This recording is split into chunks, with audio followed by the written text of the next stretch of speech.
Hi, I'm Stuart J. Raj, and in this episode of Wag the Dragon, we're going to look at 5 ways that you can avoid having the locals thinking that you're a dick in Asia. And if you stay to the end, I give you a bonus one that's going to make all the difference.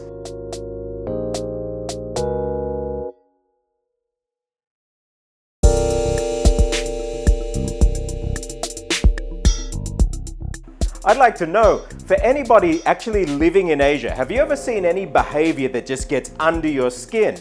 Let me know about it in the comments. So before we jump into it, don't forget to click subscribe and like down the bottom, and that way next time that I come up with a clip that's going to help you and your business in Asia, you're going to get an alert. Number 1, don't say to anybody, especially locals, well, in my country, we do it like this.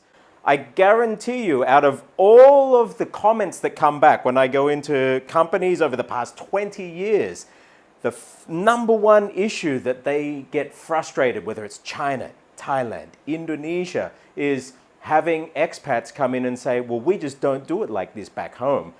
Their first instinctive reaction is say, well, go back home. And you might be there, you might be well-intentioned, you might see the benefits of what you're trying to do and the way that you do it back home. The reality is, things are done on the ground where you are at the moment for a reason. It mightn't be a good reason, there mightn't actually be a lot of logic behind it, but it's the way things are done. And if you go in there and you just try and pound in a new way of doing something that's foreign to them and could even have some negative cultural implications, because just remember, even though what you see on the surface, you don't know whether what you're saying is going to have a ripple down effect culturally, but you're just going and saying, well, we just don't do it like that back home. Well, that's really, really going to piss them off, and their natural instinct is going to be say, okay, well, bye-bye, you go back home then. Number 2, build a community for yourself outside of those expat bubbles. Now, I know when you're in a country that's foreign and many people speak a foreign language, it's going to limit who you can go out and mix with and socialize with and even do business with. But the reality is, if you build your entire life within this expat bubble throughout Asia, then you are severely limiting what your experiences are going to be in that country, and you're going to limit what your ideas and actually what's going on around you. You're going to be seeing things through this constant filter. And one thing I can tell you about locals within those expat communities, many of the locals who are there, you have to understand that there's a hierarchy, a social hierarchy within the local culture. And so you will find that locals that are in these expat bubbles are either locals that have grown up overseas and they have a good facility of English or foreign language other than their native tongue, and so they can socialize well with them. Otherwise, you get another category of locals who have actually fought to break out of their system, and they've learned enough of the language or actually become very proficient in the language to go and socialize and build relationships and networks within these expat bubbles themselves. Now, that's great, and these people have done a fantastic job to be able to get to that point. However, if you start building your opinions of what the masses feel or what the general population, say in your company, thinks or feels or believes culturally, based on the opinions of these locals that you know through your expat bubble, I can pretty much guarantee that those views that they hold are not going to reflect the majority of the views there.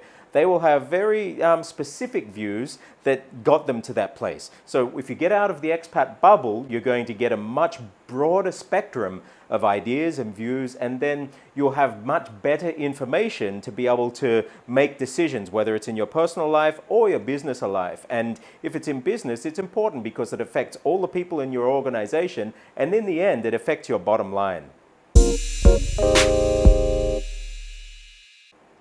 Number 3, don't judge somebody's intelligence just on the way that they speak English. I see this all the time, and I get it too. you're in there, and if somebody comes and they start speaking English fluently like this, you're going to think, wow, this is fantastic, I can speak to them. And you see those, and a lot of the time, those people end up taking higher positions in the organization, usually because they can actually interface and speak with the top level of expat or foreign employees working in there, the lead team, and they can actually have in-depth discussions on topics that they need to talk about. The sad thing is that if that is your measurement stick on somebody's intelligence, well, then you're cutting out a whole slab of people within the organization and within your spheres that actually really have good ideas and could have something very important to say and something very valuable to say to you. And so one way of getting around this is to have somebody close to you that you trust that can actually interface with the people that might not have a very good facility of English, but they're respected for their knowledge, their insights, their experience, and a whole lot of other factors that maybe you won't get that same depth in the person that speaks English. So just because this person speaks fluent English and they can speak it confidently is not an indication of actually how valuable their insights and their experience are to your organization. Try and find a way to be fair and give equal opportunities to people who speak English with people who don't speak English, because after all, English is not the native language of that culture or that country. Number 4, be willing to learn. Now, it sounds simple, of course, and it sounds like the natural thing that you would do. You go into a new environment and you sit and you observe and you learn. But it never ceases to amaze me how many foreigners go into a new country in an expat position and they're a bull in a china shop. They just go in and they'll say, this needs to be done, this needs to be done, this is wrong, this is wrong, this is wrong. And in the end, it's those people that actually look like the idiots, not the people that they're calling idiots. And yes, they do actually call the locals idiots, which doesn't go down too well. So the best way to avoid any of this is just to sit and listen, learn, observe. Little keys to observe. Observe who speaks to whom and when. Observe how they speak to the different people, and then you can also follow suit in that. Observe how people are dressed. Do they wear shorts when they're going out? Do they wear shoes? Do they have tattoos showing as they're walking around? Now, this is a very controversial issue, and you might think, well, I want to preserve my right. It's my free speech to be able to wear tattoos and show them and have my sleeves showing and walk around in shorts. Okay, fair enough. That's going to send a message, and in countries like Japan, that actually sends a very negative message. It's not me saying it, it's just the way it is. And in different countries, even in Thailand, while tattoos are in the younger generation are starting to become more popular, they do have a deep social connotation. And if you're looking to do business with some powers that be that are maybe of an older generation, you walking around with tat sleeves showing like this, you could very well limit your opportunities. So this isn't just about tattoos, but just in general. Sit, observe, be willing to learn, and let people see that you're willing to learn, and that's going to gain all the respect. It doesn't mean you have to go native and do everything like you see, but it's showing appreciation that you are noticing things and you're making an effort.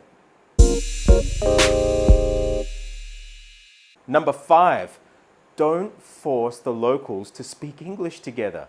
I see this all the time, and people have kind of valid excuses to say this is a multinational company and English is our base company language, and so everybody in our office hours, you need to speak English together and everything. Okay, that's fair enough. If it is going to be something where emails are going around and there are going to be non-English speakers in the loop, okay, that's fair enough. But I'm telling you, if you are getting people to strategize over something that's going to have an effect on the future of your business and you limit it to English, you're going to lose probably 60-70% of the best ideas, because the fact is, those people might have gotten into your organization because they have a certain level of English, or they might have their level of English on paper.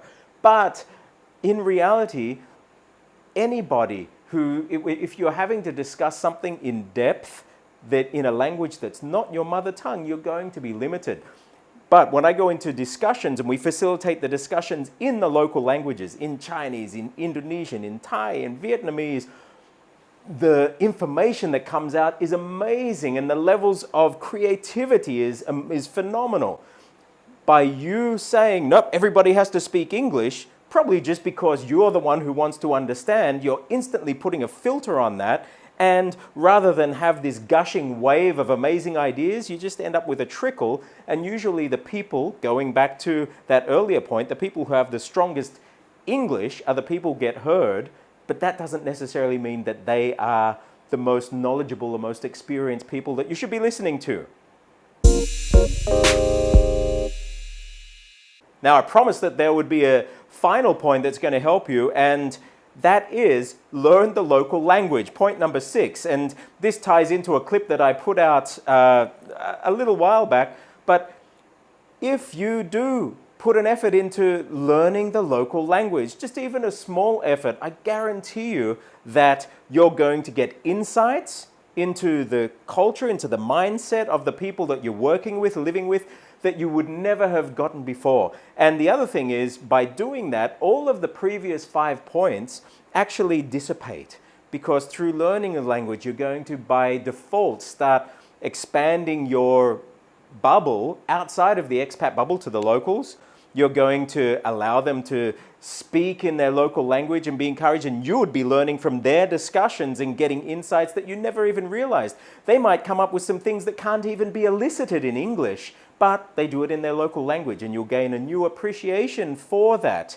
And you'll just in generally start to notice more and more things about the people who use that language, and overall it's going to just make you give you an extra dimension to who you are. So learn the local language. That you cannot go wrong with that if you're going to be living in a foreign country. So there you go. 5 things that you can do to avoid having locals thinking you're a dick when you're living in a foreign country. I hope you enjoyed that. If you did, don't forget to click subscribe and like down below and leave me a comment. Let me know if you've seen any crazy behavior when you're living in Asia. And by clicking subscribe, next time when I put a video out that's going to help you and your business in Asia, you're going to get an alert. I'm Stuart J. Raj, and thank you for watching Wag the Dragon. See you next time.